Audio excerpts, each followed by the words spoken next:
ఆస్ట్రేలియాలో March for Australian పేరుతో ఉద్యమాలు జరుగుతున్నాయి. ఇండియన్స్ ని మీ దేశం వెళ్లిపోండి అంటూ సిడ్నీ, మెల్బర్న్, కాన్బెర్రా వంటి నగరాల్లో వేలాది మంది ఉద్యమాలు చేస్తున్నారు. ఆస్ట్రేలియన్ ప్రభుత్వం ఆస్ట్రేలియా గ్లోబలైజేషన్ కంట్రీ, ఇక్కడ అందరూ ఉండవచ్చని చెబుతున్నప్పటికీ ప్రజలు వినడం లేదు. ఆస్ట్రేలియా జనాభాలో 3.4% ఇండియన్స్ ఉన్నారు. ఈ ఇండియన్స్ వలన ఉద్యోగ ఉపాధి అవకాశాల్లో తాము నష్టపోతున్నామని వీరి వాదన.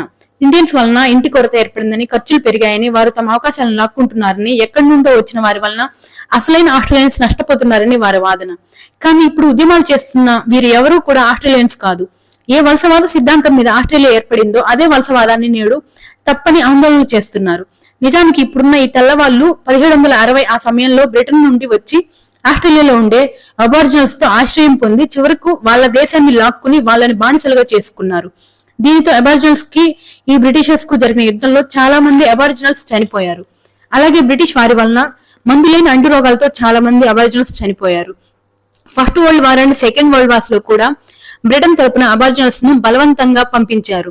ఆ యుద్ధంలో కూడా అసలైన ఆస్ట్రేలియన్స్ చాలా మంది మరణించారు.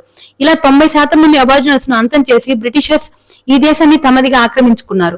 ఆ తర్వాత జర్మనీ, గ్రీక్, ఇటలీ మొదలైన యూరప్ దేశాల ప్రజలందరూ ఇక్కడ స్థిరపడి తమ దేశంగా చెప్పుకుంటున్నారు.